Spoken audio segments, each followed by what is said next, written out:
Ceļot bez robežām uzsāk savu jauno sezonu ar sērijām no Turcijas. Un šajā sērijā esam ieradušies Stambulā, lai izbaudītu turku ēdienus, papriecātos par krāsaino pavasaru un tulpēm parkos, lai tiktos ar Ievu, kas jau 25 gadus dzīvo Turcijā, ir veiksmīgi precējusies un audzina bērnus.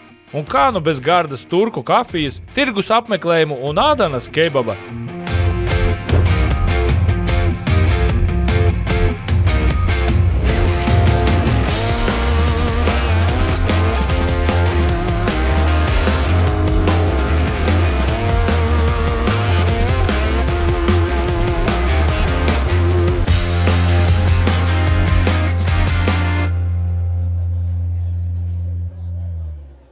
Ļoti bieži mēs Turciju izmantojam kā pārsēšanās punktu, lai mēs atlidotu uz Stambulu, pārsēstos citā reisā un doties jau atkal kādā tālākā ceļojumā. Bet šī laikam ir pirmā reize, kad mēs izmantojam šeit 3 dienas, mēs pagarinam savu ceļojumu un 3 dienas baudam Stambulu. Un arī šajās 3 dienās mēs daudz ko safilmēsim un gribam arī parādīt šo visu, ko šajās 3 dienās var uzspēt šeit Stambulā. Tāpēc laipni lūgti Stambulā. Stambula šī ir vienīgā pilsēta pasaulē, kas vienlaikus atrodas uz 2 kontinentiem – Eiropas un Āzijas. Pilsēta, kuras nosaukumi laika gaitā mainījušies no Bizantijas uz Konstantinopoli un tagad Stambulu. Tā ir lielākā Turcijas pilsēta ar vairāk nekā 15 miljoniem iedzīvotāju. Bet interesanti, tā nav valsts galvaspilsēta. Stambula ir mājvieta vienam no pasaulē lielākajiem sektajiem tirgiem – lielajam tirgum, kur ikdienu plūs 100 000 apmeklētāju. Un, protams, šeit atrodas arī Svētās Sofijas katedrāla celtne, kas iemieso gan kristietības, gan islāma vēsturi un kļūsi par vienu no spilgtākajiem Stambulas simboliem. Stambula ir pilsēta, kurā atrodas vairāk nekā 3000 mošeju, vairāk nekā jebkurā citā pilsētā pasaulē. Bosfora tilts savieno Eiropas un Āzijas kontinentus, un pilsēta lepojas ar to, ka šeit atrodas arī pasaulē otra vecākā metro līnija tuneli, kas darbojas kopš 1875. gada. Čau! Ko var pateikt par pirmajām pusdienām tur? Mēs esam turku kebabā. Pirmo reizi sēdīšu Turcijā kebabu. Man liekas, es vispār pirmo reizi ēdīšu kebabu. Es neatceros, ka es Latvijā esādus vai nesādus, bet, katrā ziņā šādas noteikti nesādus. Un ļoti garšīgi salātiņi. Ivar parāda tos salātiņus, kur jau ir apē, kur ir jau tādas svaigas. Salātiņi, jā, ļoti garšīgi, bet ļoti asi. Nav ļoti, bet ir kaklā iecieta pāris reizes. Bet, mēs ēdīsim nevis šādu, tādu kebabu, bet mēs ēdīsim Ādanas kebabu. Kebabs vispār ir cēlies no Ādanas. Šāds maltas garas kebabs ir cēlies no Ādanas. Šeit pilsēta Turcijā ir Ādana. Vispār nācis no Ādanas, ka šis ir Ādanas kebabs, jā. Tikuši līdz rajonām, kur atrodas mūsu viesnīca, pēdam pirmās pusdienas un dodamies piereģistrēties viesnīcā.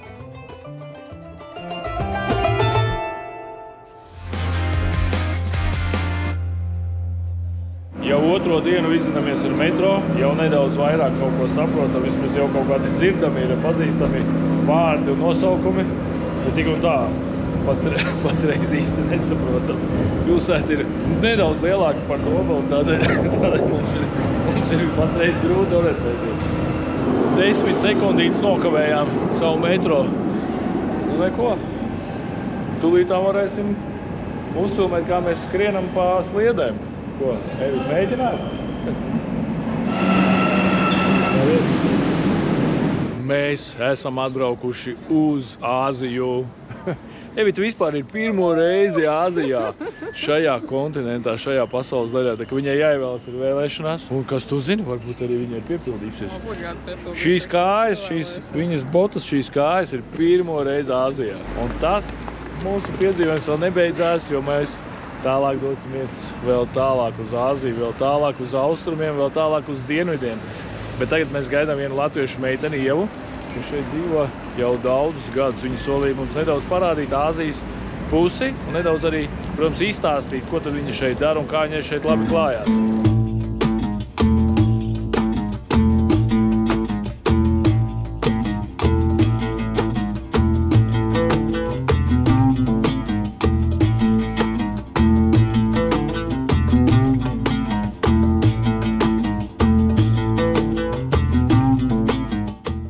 Sveiki, Ieva. Sveiki. Paldies, ka atradi laiku. Nav par ko. Tu minēji, ka tu dzīvo jau 25 gadus Turcijā. Jā. Un pastāsti mazliet, kā tu šeit esi nokļuvusi. Kā es nokļuvu, aizprecējos no Latvijas, atprecējos uz Turciju, ja tā var teikt. Ir tas teiciens nekad nesaka nekad. Es savos 20 gados toreiz daudz ko teicu, ka es nekad tā nedarīšu, un es nekad tā nedarīšu. Un tad dzīve atspēlējās. Tātad toreiz bija 20 gadi? Jā, kad iepazinies ar 20 gados Rīgā, ejot pa ielu, mēs saskatījāmies. Viens no maniem nekad ir, neticu nekad mīlestībai no pirmā acu skatiena. Nekad neprecēšos ar turku, ko es ar tādu maziņu darīšu. Nekad neprecēšos ar vīrieti, kuram ir brilles. Es netaisos katru vakaru tās brilles noņemt un likt uz nakts galdiņa. Tad man ir visi 3 vienā. Man ir vīrs turks. Viņš nav maziņš. Man ir vīrs ar brillēm. Un nekādu vainu katru vakaru noņem tās brilles, nolieku. Ir tīri, vispār nejūt. Un mums ir, mīlestība no pirmā skatiena. Mēs saskatījāmies pie Brīvības pieminekļa. Es tad toreiz gāju bibliotēku strādāt. Saskatījāmies un domāju, šausmas, kāds kauns, kad es vienkārši tā kā saskatāmies un man palika šausmīgi neērti. Un viņš savā galvā toreiz arī domājas, meitenes man skatās, droši vien, ka tagad skatās arī no muguras puses, tāpēc es bišķi pagaidīšu un pēc tam atgriezīšos, paskatīšos vēlreiz. Un es arī domāju tāpat, kad droši vien, ka viņš uz mani skatās, lai viņš paskatās, un es bišķi pagaidīšu un tad atkal paskatīšos. Mēs izmainījāmies un pēc izmainīšanās mēs atkal vēlreiz saskatījāmies. Un tā, kad mēs saskatījāmies otro reizi, tad viņš teica, nē, ka tad viņš saprata, ka tā ir kaut kāda zīme no kaut kā. Viņš apgriezās un tad pienāca pie tevis. Jā, pienāca man klāt, iepazīstināja ar sevi un aicināja uz randiņu. Es atbildēju, nē, ka es nevaru. Tas vēl bija laiks, kad nebija mobilie telefoni. 2000. gads. Reti, kuram bija, es biju students un man nebija. Bet daudziem nebija. Jā, es biju students un man, protams, tāda telefona nebija.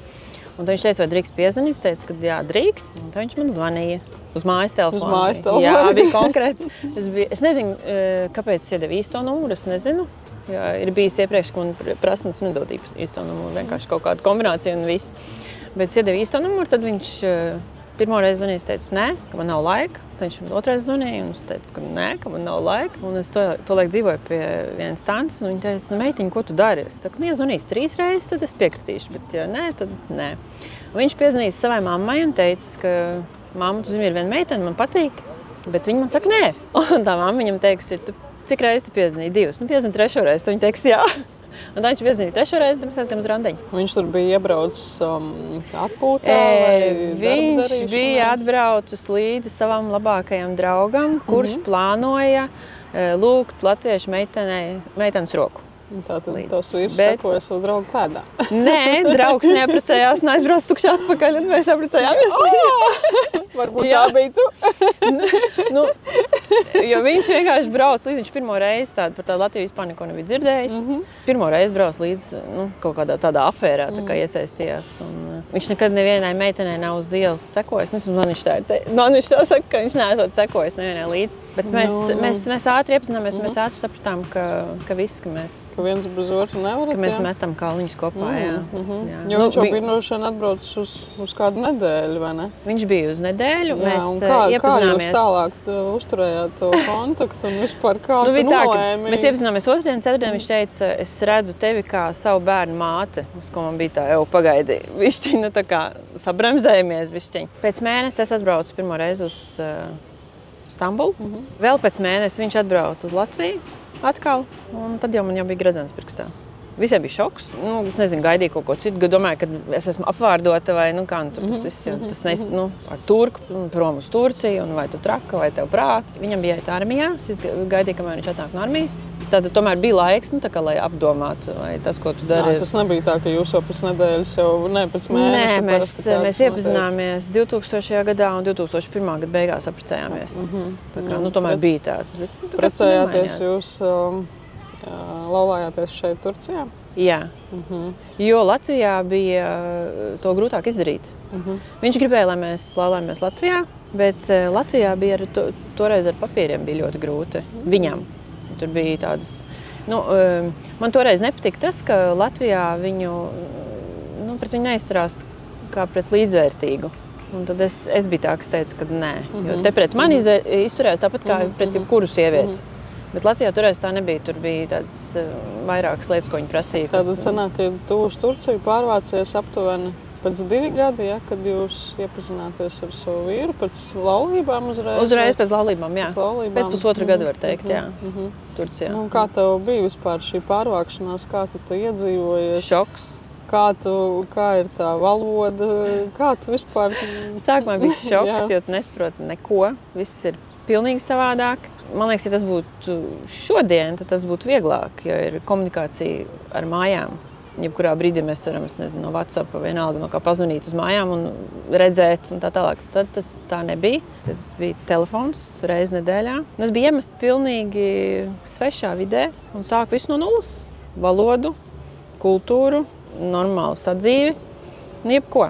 No sākuma iemācījos valodu, kas man likās viegli, kaut gan viss teica, ka tas ir ļoti grūta valoda, bet es nedomāju, ka ir grūti. Varbūt tāpēc, ka man bāzē ir vairākas valodas, ka tā nav mana pirmā sveša valoda. Aprast ar vidi, ar cilvēkiem, ar to, ka cilvēki uz tevi skatās, jo mans mīnus ir mans garais augums. Tad ļoti maz bija tāda auguma, kāda esmu es, un man ļoti pievērš uzmanību. Man bija grūti iziet uz ielām, bet tā ir runa par 2001. Gadu. Jā, jo šobrīd... Jā, jo šobrīd galīgi tā nav vairāk, bet tad bija interesanti.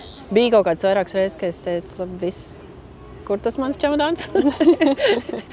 Viņš man mēģināja, atrunāja katru reizi, ka tā kā nevajag un tā. Es domāju, viņam arī bija grūti.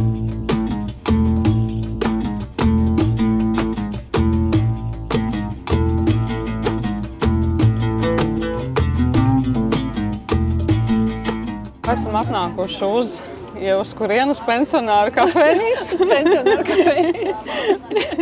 Jā, bet ir saule un jūra un tikai mazliet pensionāri. Cik es saprotu, šeit ir tāda mierīga vietiņa, kas arī iezīmē vispār šo pusi, kas ir Āzijas pusi. Jā, varbūt izstāsta, kāda ir tā starpība starp šo pusi un to pusi, no kuras mēs šodien atbraucām. Jā, šī pusi ir vairāk, es teiktu, vietējo puse, kur ir normālā ikdienas dzīve, kur nav turisma objekti, turisti sastrēgumi līdz ar to. Kaut gan te arī var atrast sastrēgumus, bet te ir mierīgi, te ir ikdienas dzīve, tā mēs te dzīvojam. Es domāju, ka tad varētu atsaukties uz... Mēs noteikti nedzīvojam tā, kā dzīvo Sultāna Ahmeds. Tā nav ikdiena. Mēs jau runājam, ka es neatceros, kad pēdējo reizi tur esmu bijusi. Ja ļoti vajag, tad tu minēji, ka 12 gadus atpakaļ, vai ne? Tu esi bijusi jau vedi savu bērnu. Jā, un tu ļoti domā, cik ļoti tu gribi tur braukt, un vai tu tiešām tik ļoti gribi, ka, Jo tur ir liela burzma, jā, bet tur ir vairāk, bet tur ir tīri arhitektūra, kas iziet uz turismu, lai redzētu vēsturiskais, jā, bet tur vairāk strādā turistiem. Varbūt tad pastāsti, kā norit tava ikdiena vai kā noritēja tava ikdiena kopš tu atbrauc uz Turciju dzīvot. Kas ir šobrīd mainījies no tā laika, kad tu esi atbraukusi? Cik ļoti gribās mājās vai tieši otrādi negribās? Kas ir mainījies? Man ir, ka es atbraucu, es neko nezināju, kamēr es iemācījos un mazliet apburzījos. Un sapratu, kā tā dzīve rit un kas jādara un kas nav jādara. Un arī ar apģērbu, ko vilkt un ko labāk nevilkt. Pagāja kaut kāds brīdis, bet es, vismaz vietējie saka, ka es ļoti ātri iekļāvos arī plūsmā. Tad pēc tam bija bērni, tad es biju mamma, es nestrādāju.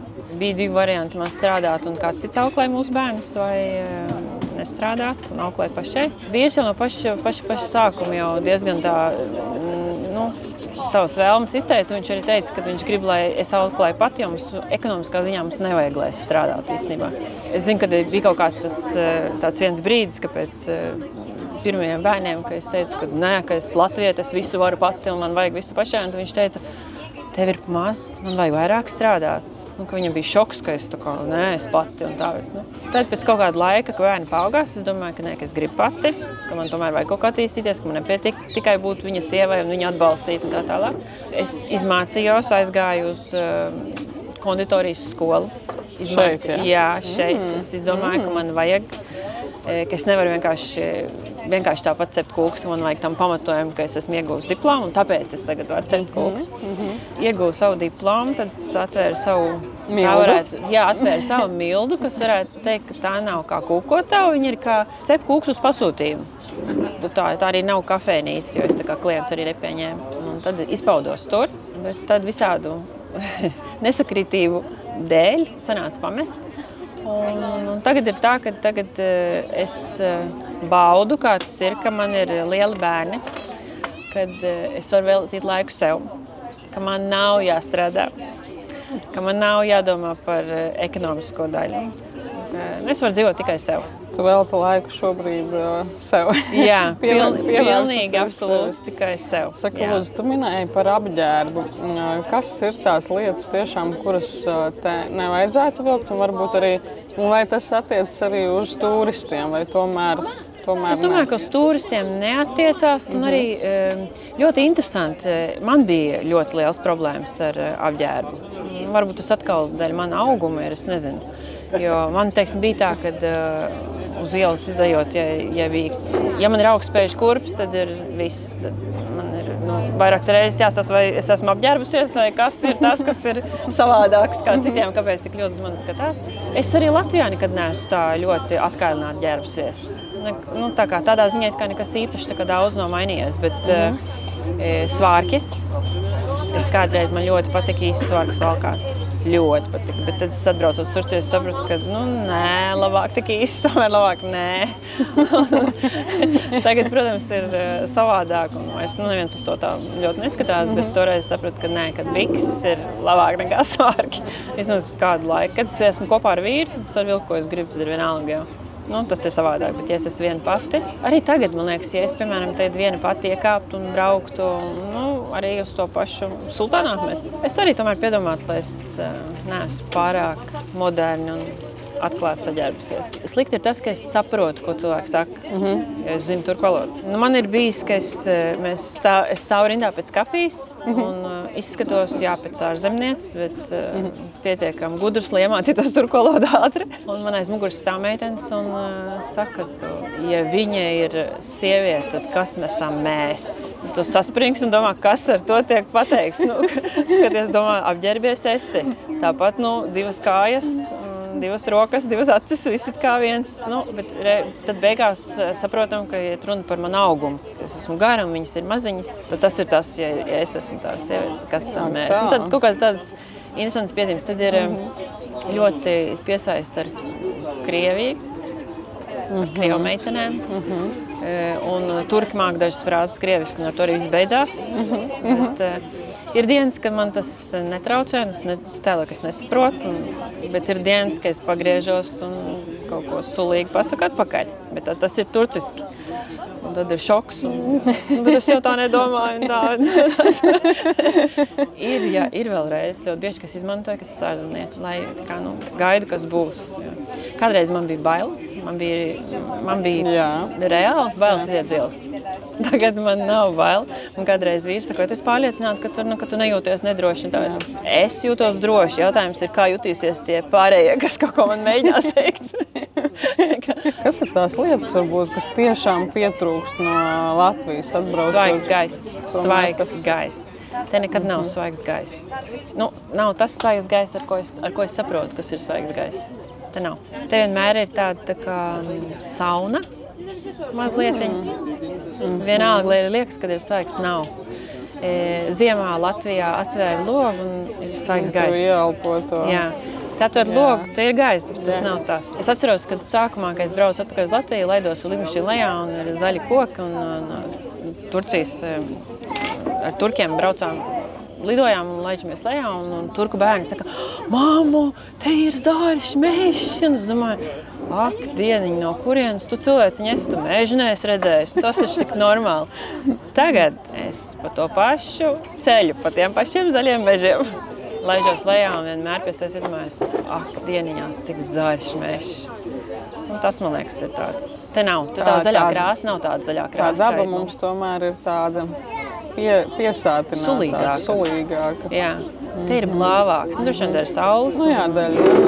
Klimats savādāks, bet tik zaļš. Varbūt kaut kas ir arī no ēdiena, kas ikdienā pietrūkst vai pietrūka. Pašā sākumā man ļoti pietrūka kreims. Pie kartupelīšiem, vajadzēja kartupelīši. Starp citu, kartupeļi te ir pilnīgi savādāk nekā viņi ir Latvijā. Latvijā viņa ir daudz garšīgāka. Te viņa tāda, es īsti neēdu kartupeļus te. Ko jūs ikdienā varbūt gatavojat, vai kad bērni bija mazāki, kas bija tās lietas, ko Turcijā ēd ģimenē? Ja? Teiksim, Itālijā ēd makaronus, mēs ēdam kartupeļus. Ko ēd turki?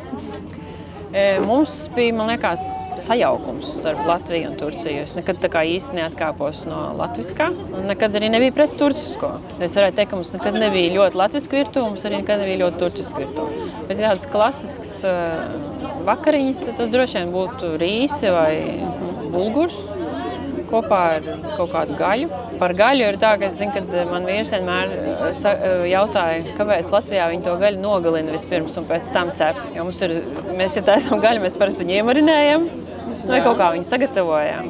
Viņš uzjautāja, kāpēc vispirms jūs viņu nogalināt un tikai tad cepat. Kad gan, viņi, teiksim, te nopēr gaļu. Un svaigā veidā. Tātad viņiem marināda lieta, tātad ir tā nogalināšana, jo gaļa jau pazaudē to savu īsto garšu iemarinējumu. Droši vien tā kaut kā, jā, bet arī tagad, es domāju, tagad viņš laikam ejot, viņš arī ir pieredzis un viņam tīri labi tā nogalinātā gaļa arī garšo. Un kas vīram varbūt garšo no tevis taisītā, ko tu esi atvedusi no Latvijas, no latviešu virtuves? Viņš nav izvēlīgs, noteikti nav. Viņam patīk viss, kas ir savādāks. Viņš noteikti pagaršos. Kas viņam bija tāds ļoti grūti pieņemt, viņš gadiem nespēja pieņemt augsto zupu ar bietēm. Pilnīgi un absolūti. Mūsu mīļāko zupu visu. Jā, mana mīļākā zupa. Un man visi ģimenē uz manis jocīgi skatījās. Un rozā un augsta zupa. Kas tas tāds ir? Laikam pirms 2 gadiem, ja es pareizi atceros, bija netīšām kaut kā pagaršoja to zupu. Un tagad ir viena no labākajām zupām. Es teicu, jūs cik gadus esat dzīvojuši bez kaut kā laba. Tā kā ir pat augstā zupa viņam garšo. Bet, kad mēs aizbraucam uz Latviju, viņam ir standarts, ka viņam vajag lidiņā kartupelīšu ceptos, noteikti vajag. Šašliku. Jā, šašliku vajag. To nogalināto gaļu. Nogalināto gaļu tagad vajag, jā. Sērijas turpinājumā iztaujājam Ievu par dzīvi Turcijā, iepazīstamies ar viņas vīru, kas izrāda savu seno restorānu un nobaudām tur arī pusdienas, bet noslēgumā izstaigājam lielo tirgu. Ja jums nav laika vairāku nedēļu atpūtēji pa pasauli, tad jums ir iespēja atpūsties tepat Latvijā, dabas sirdī, ar komfortu glampingā reķi.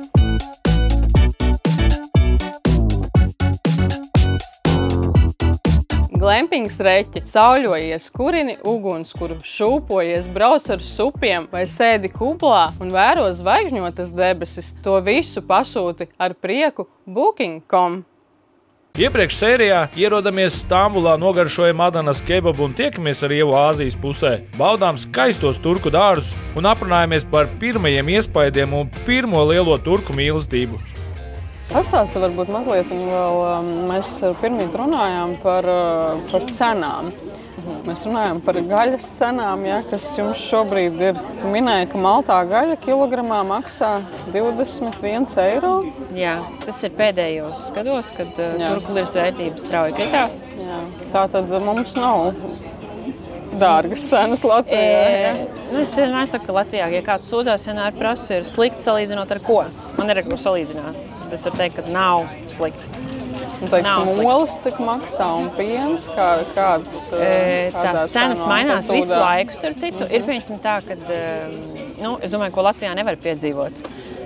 Ja Latvijā ir kaut kāds cenu paaugstinājums, tad mēs zinām, ka viņš būs, ka viņš tiek gaidīts, par to tiek informēts, un mēs zinām, cik daudz tas apmēram un kas tur būs. Tad Turcijā ir tā, ka, ja kāda svarīga amatpersona runā pa televizoru, kaut ko paziņo, tad viss var būt. Es vienmēr savam vīram saku, kāpēc mums neļauj vienkārši novecot. Mums vienmēr rūpējas par to, lai tev būtu kaut kādas hormonu vētras, un tu vienmēr esi gatavs uz kaut ko. Tas var būt kaut kas ļoti labs, tas var būt kaut kas ļoti slikts, tu visu laiku esi stresā. Cīņas stāvokli, nedrīkst uzbrukums stāvokli. Jā, tieši tā, ka tu nedrīkst atslābt. Tāpat arī ar cenām. Es varu pastāstīt par dzīvokļu cenām, teiksim. 2018. gads, tātad pirms 7 gadiem, par dzīvokli bija jāmaksā 2000 īra dzīvoklis. Dzīvokļa īra mēnesī 2700 eiro. Šodien, pēc 7 gadiem, par to pašu dzīvokli, kurš ir jau palicis novecojis, jo māja novecojis, tātad vajadzētu būt lētākam, vai ne? Jā. Mēs maksājam 40,000 liras. No 2,700 uz 40,000. 2018. gadā tie bija 587 eiro, un šobrīd tie ir 930 eiro. Ja mēs skatāmies uz minimālo algu, protams, viņi ir pilnīgi savādāk. Viņi nav tā pacēlusies, tā kā ir īra pacēlusies. Cik šeit ir minimālā alga? Manam vīram ir... Mans vīrs ir pensijā. Tas ir atkal tāds interesants moments. Viņam ir 49 gadi. Viņš aizgāja pensijā 46. Tātad Turcijā var iet 46 gados? Visu laiku varēja, tad vien brīdi nevarēja. Un tad atkal tāds skaists triks, kā bet jebkurš savākt varēja iet vai atbalstu. tikai noteikti Ja profesiju ir pārstāvji? nostrādāti 20 gadi, ja es pareizi Tātad atceros. stāžus. Jā, ja ir stāžs, tad tu vari iet pensijā. Nu, viņš aizgāja pensijā, un viņam pensija šobrīd ir 14,700 liras, kas ir 300 kaut kas eiro, 350 eiro. Tu minēji, ka tava vīra ģimenei... Man liekas, es iepriekš jau esmu kaut ko to teikusi. Viņam ir Turcijā viens no senākajiem restorāniem, tradicionālā turku virtuve, kopš 1933. gada. Ģimenes uzņēmums. Iespaidīgi. Jā, un šogad viņš ir 3. paudze. Un mēs ar Ivaru tūlīt brauksim tur nobaudīt pusdienas. Covid laiks bija ļoti interesants, jo bija turisti varēja braukt, bet mēs nedrīkstējām iet uz ielām. Teiksim, no Latvijas varēja braukt uz Turciju, bet vietējiem bija jāsēž mājās. Tas paradoksāli smieklīgi, ka mēs sēžam uz terases un skatāmies, kā turisti staigā. Vai jums bija piespiedu vakcinācija arī? Jā.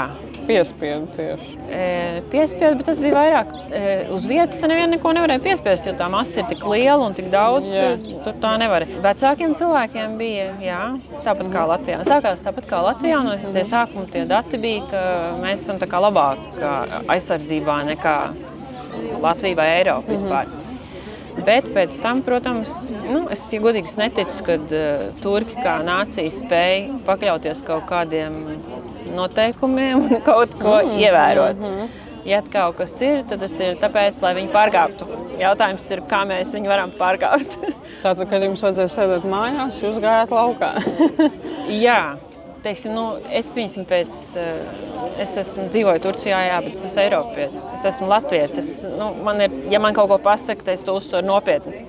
Ja man pasaka, labāk, ja tu esi slims, nestaigā riņķiem, neapslimdi pārējos, tad es arī sēžu mājās, līdz izvedējos. Bet viņiem tā nav. Ja var uz kājām nostāvēt, tad jau esi vesels. Arī es domāju, no tās cilvēku masas, kas te ir ļoti grūti jau izvairīties. Latvijā tiešām bija tā, kad lika distancēties, tad tiešām bija tas, kad bija tie joki. Ja tu nebija vakcinēts gan skolotāji, gan šoferi, jebkurš sabiedriskā darba medmāsas.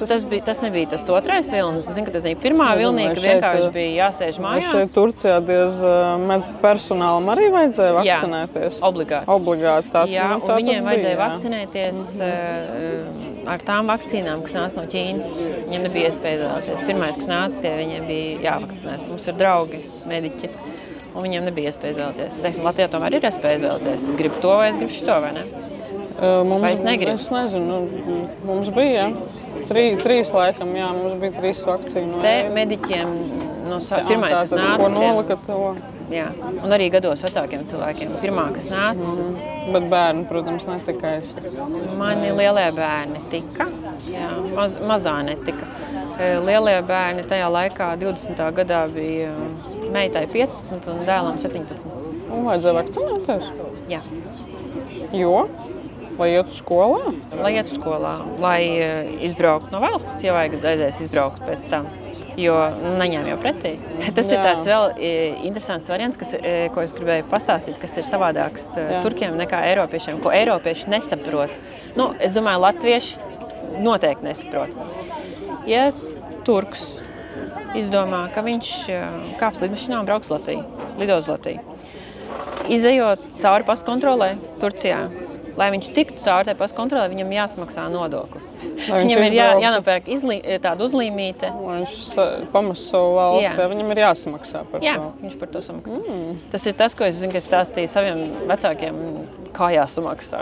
Katru reizi, kad mans vīrs grib atstāt Turciju, viņam par to ir jāsamaksā. Nu, gudra politika īstenībā. Mums Jā. jau viss ir pavelti izbraukuši, Latviju pametuši. Esam atvadījušies no Ievas. Viņa mums tik daudz izstāstīja, ka tagad mēs 6 pieturas mums ir jāpabrauc, un mēs satiksimies ar viņas vīru, viņu senajā vēsturiskajā restorānā un nogaršosim kādu viņu vietējo turku ēdienu. Jau ir 2:30 un tā ēsti gribās. Ieraudzījām jau Ievas Trešajā paudze. tēva dzimtas restorānu. Un tūlītām dosimies tur iekšā drīz. Uzēdīsim pusdienas restorānā, kuram tūlīt jau būs pēc 8 gadi, 100 gadi, kā viņš ir atvēries. Labdien, dāmas un kungi! Welcome to my restaurant, which is in Istanbul, one of the old city sections called Üsküdar. It's a family-owned restaurant established in 1933, and right now it's the third generation in charge. And I will guide you through the restaurant. We'll have a walk around and see what we have cooked today, and we are serving for our customers. Please follow me. Okay, here we have the dessert section. We start with desserts. As you see, we have lots of varieties that we cook every day, which are really quite different to the Latvian taste, I suppose. But once you try, you will want to try once again. So here's this section goes, and for example, we have some, let's say, pancakes in yes. syrup, which are served with walnuts, some figs, some semolina dessert, some butter biscuits. This looks like potatoes pancakes. Yes, but it has more calories, be sure. Some sponge cakes like this, shredded wheat with walnuts over there. And here we have the Queen's dessert. We have some pumpkin dessert over there. Sweet pumpkin, good. semolina, some puddings here. We have vanilla pudding, chocolates, some traditional milk puddings. We have a huge variety of vegetarian dishes, which are right here. For example, these are the cold section. What we have today are the jajiki, like cold yogurt soup with cucumbers, some grape rolls, cabbage rolls, and peppers. All are filled with some rice and raisins and pine nuts. These are all vegetarians, except a few. One exception here is the beef liver we have. And we have some locally grown artichokes that you can see here. It's a very good season for the artichokes. Do you have also cold Latvian soup, red soup? No, it's only at home. Only at home. Only at home. Please follow me. Okay, here we have the main courses, which are traditional and old recipes coming from my ancestors and also from the Ottoman Empire time. So we have here, for example, some lamb dishes with bechamel sauce, some green beans, some chickpeas, some goulash here, some beef with potatoes. This is also something traditional with some rice and a piece of lamb's rib, Oh, good. which is a very good combination. Es tādu gribu. This is all I can say. We cook them every day, daily. We have customers from all parts of the country as well as some tourists. I work here with my cousins. We are here every day starting from 6:30 in the morning till midnight. So it's quite a struggle, but we like to do it. And it's been done for many years. Which from your children you think come here for next I'm not generation? really sure. One is studying in the college right now, Yes. and two are studying in the college, and we'll see if they will study this hospitality or hospitality management in the future. But no pushing, no pushing. Okay. How much customers come here in the Around, day? we have around 1,600 customers daily, every day. Wow. Iespaidīgi. How much personnel is here? We have 45 employees. Every day? 45 every day. The production starts around 5:30, and then first customers arrive around 7 for a morning soup, a traditional soup. So here the morning start with soup, but not with coffee. Yes, that's true. Then maybe some tea afterwards.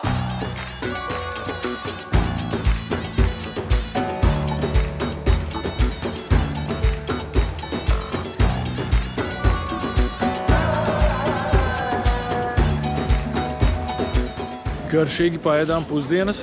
Un mums ieteica atnākt uz vienu tirdziņu, tepatām pāri ielai, pastīties, ko te labu, garšīgu un lētu tirgo. Lielais tirgus, jeb Grand Bazaar, ir viens no pasaulē vecākajiem tirgiem, un tas ir dibināts 1461. gadā Osmaņu sultāna Mehmeda II laikā, un tas ir vairāk nekā 560 gadus vecs. Šajā tirgu ir aptuveni 4000 veikalu ar vairāk nekā 60 ielu iekšpusē, un dienā šo tirgu apmeklē no 250 līdz pat 400 000 cilvēku. Tādēļ to uzskatu par vienu no visvairāk apmeklētākajiem tirgiem pasaulē. Preču piedāvājuma klāsts ir milzīgs, sākot no juvelieru izstrādājumiem un paklājiem, beidzot ar garšvielām, keramiku un suvenīriem. Iekštāpu labirints ir bagāts ar osmaņu arhitektūru. Šeit var redzēt dažādas to laiku ārkas, mozaīkas un gropas. Tā kā tirgus atrodas Stambulas vēsturiskajā centrā, to ir ļoti ērti apmeklēt un uz to ir viegli atbraukt ar dažādiem transporta līdzekļiem. Bet tā kā tirgus ir tik populāra apskats vieta daudziem turistiem, cenas šeit ir dārgākas, kā tas ir ārpus lielā tirgus.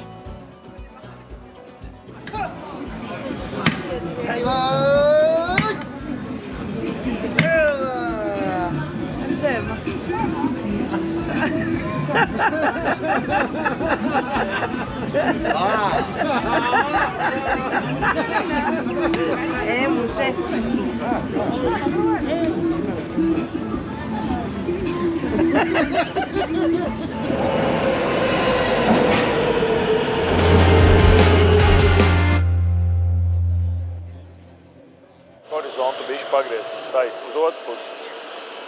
Šitā. Patreiz atrodamies uz laukuma ar nosaukumu Taksim. Šeit ir arī netālu mūsu viesnīca, un man aiz muguras ir piemineklis, kas turkiem ir ļoti populārs, un šis piemineklis ir par godu Turcijas republikas dibināšanai. Un tepat uz laukuma ir arī Taksim mošeja, un mēs noteikti šovakar, kad jau ieslēgsies gaismiņas, iesim iekšā un apstīsimies, kur tad vietējie cilvēki iet lūgties. Šobrīd mēs atrodamies uz galvenās gājēju ielas, kura saucās Istiklal. Uz šo ielu jūs varat uznākt no Taksim laukuma, tepat blakus nogriežoties pa labi. Sākas šī iela, kur notiek cauru dienu, cauru diennakti. Te ir bāri, restorāni, muzeji, diskotēkas un milzumu daudz cilvēku. Visu laiku šeit notiek plūsma. Mēs vakar Ivaru bijām izgājuši laukā. Te bija simtiem daudz cilvēku, un šodien no rīta ir tieši tā pati situācija. Cilvēki te ir bariem, viņi ēd, dzer un vienkārši kaut kur dodās.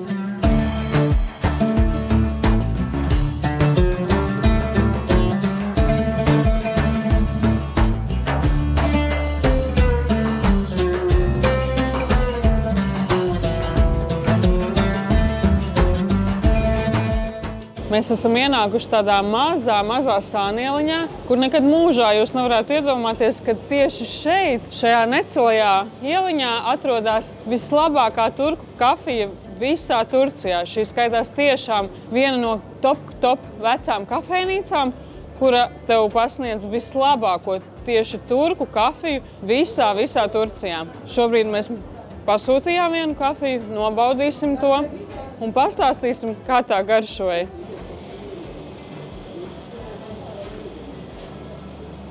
Thank you. Nu tā, jāpagaida, kamēr atdzies šitādu karstu nevar iedzert.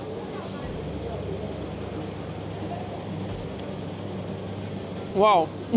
es bišķi nesaprotu garšu šobrīd, jo no augšas ir tāda putu kārtiņa, bet garša tiešām ir tādu, kādu es nekad neesmu provējusi. Viņa nav ne skāba, viņa nav ne rūgta. Viņa ir tāda piesātināta un tāda miltaina, bet viņa tiešām nav rūgta. Ļoti garšīga kafija. Es tiešām atzīstu, ka šī ir visgaršīgākā kafija, ko es esmu dzērusi pēc Šeišela kafijas. Jūs tikai varat iedomāties, ka mēs atrodamies tik vēsturiskā vietā. Šī kafejnīca tieši šajā vietā atrodas no 1967. gada. Tātad, kad manai mammai bija 3 gadi, šī kafejnīca ir atvērusies. Hello from Lithuania. Welcome to Istanbul. Here Manda Batmaz. My coffee is best.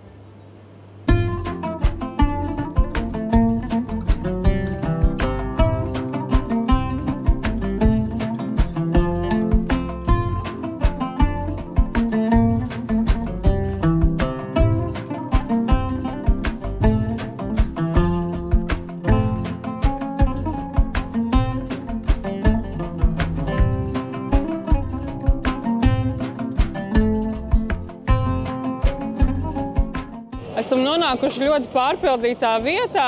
Mums aiz muguras ir Galatas tornis, kur var uzkāpt augšā. Biļetes maksa ir tikai 30 eiro.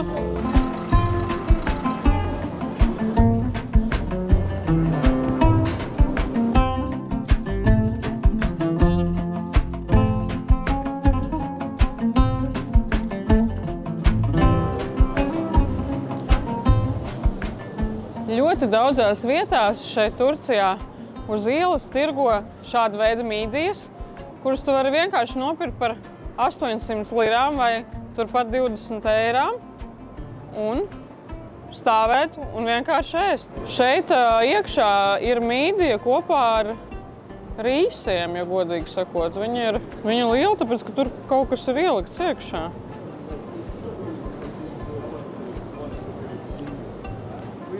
Jā, tā ir mīdija, ielikt iekšā rīsiņi un virsū ir cironu suliņi.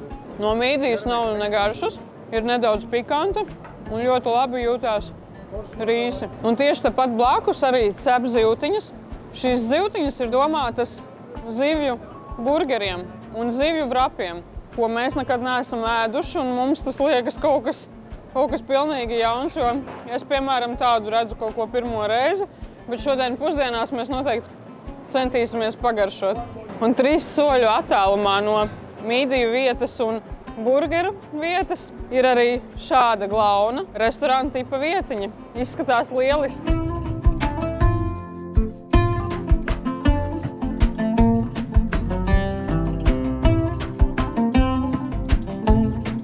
Kā mēs jums solījām, ka mēs šodien atnāksim uz kādu restorānu pagaršot vrapu ar ceptu zivtiņu, tad mēs esam šobrīd restorānā Odes ar lielisku skatu uz jūru. Mēs esam pasūtījuši avokado salātiņus un vrapu ar zivi. Garšosim un labu apetīti! Uzskatieties, cik sulīgs un garšīgs salātiņš un tā zivtiņa mīksta izskatās. Esam pēduši zivtiņu vrapu. Reku ar zivtiņas augšā līdzi. Ui, viena nokrita. Tu līdz sapīsies. Šīs ir tās mazās reņģītes, laikam, kuras ķer. Te pilns ar makšķerniekiem. Pilns arī ar medūzām. Bet esam pēduši garšīgu zivtiņu. Tagad dodamies pāri uz otru pusi. Aiziesim uz saucamie garšu ielu, jeb eģiptiešu tirgu. Pēc tam mums ir jāaizbrauc līdz Ievas vīra restorānam. Es tur esmu it kā vakar vienu vadiņu atstājis. Bet nobildēju, jā, tas ir mans vadiņš. Tā kā aizbrauksim vadiņām pakaļ un aizbrauksim pie viņiem uz šo restorānu un paēdīsim kārdu salu. Tagad vēl nedaudz pastaigāsimies, cik forši, ka mums šodien tiešām ir tāda brīva diena. Mēs varam darīt, ko mēs gribam, un mēs esam izstaigājuši jau vienu foršu un lielisku maršrutu, kas tiešām mēs pat nepamanījām, kā mēs esam nogājuši savus 5-6 kilometrus, un visu laiku bija ļoti interesanti. Es domāju, mums vēl priekšā ir tikpat šodien daudz kilometru, bet mēs par to nebēdājam, mēs tikai priecājamies. Aiz katra līkuma, aiz katra stūra atkal ir kaut kas jauns, kaut kas interesants un kaut kas, ko varam arī uzfilmēt un parādīt jums. Mēs droši vien ēdām viņu makšķerētās skumbrijas. Viņi te makšķerē laikam, pat taisno piedāvā kafēnīcām. Jā.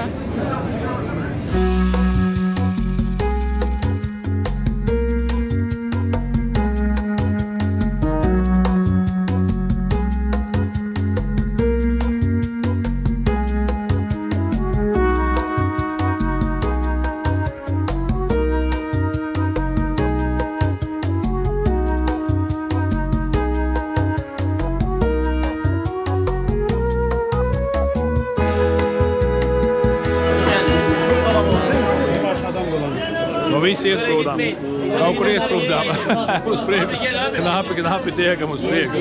Ienācām vienā ieliņā, kur viss ir saistīts ar telefoniem. Telefonu lādētāji, telefonu maciņi, telefonu visādas citādas lietas, selfie stika. Tevi tika pie selfie stika. Kās tik te nav, vadi un visādas stumbiņas un kas nekas. Bet jā, baigi labi, ka viss ir saistīts te tieši ar telefoniem, tieši ar elektroniku vienā vietā. Esam nedaudz no tā visa lielā trakuma tikuši ārā. Beidzot cilvēki sāk palikt mazāk. Un augšā izskatās, ka tirgus arī beidzās. Beidzot. Tā gribējām uz tirgu, un tagad esam atkal tik priecīgi, ka tiekam ārā no tā tirgus. Vienu brīdi jau likās, ka iesprūdīsim un līdz vakaram sēdēsim. Söyle kaç bahar oldu, pencereme gün soldu, belki de zaman. Nākamajā sērijā dodamies uz tikšanos ar Intu un pa ceļam atrodam klusu, skaistu un bohēmisku Stambulas rajoniņu, kur padzeram rīta kafiju un izbaudām klusumu pirms lielās Stambulas burzmas. Satiekamies ar Intu un uzklausām vēl vienu dzīves pieredzi.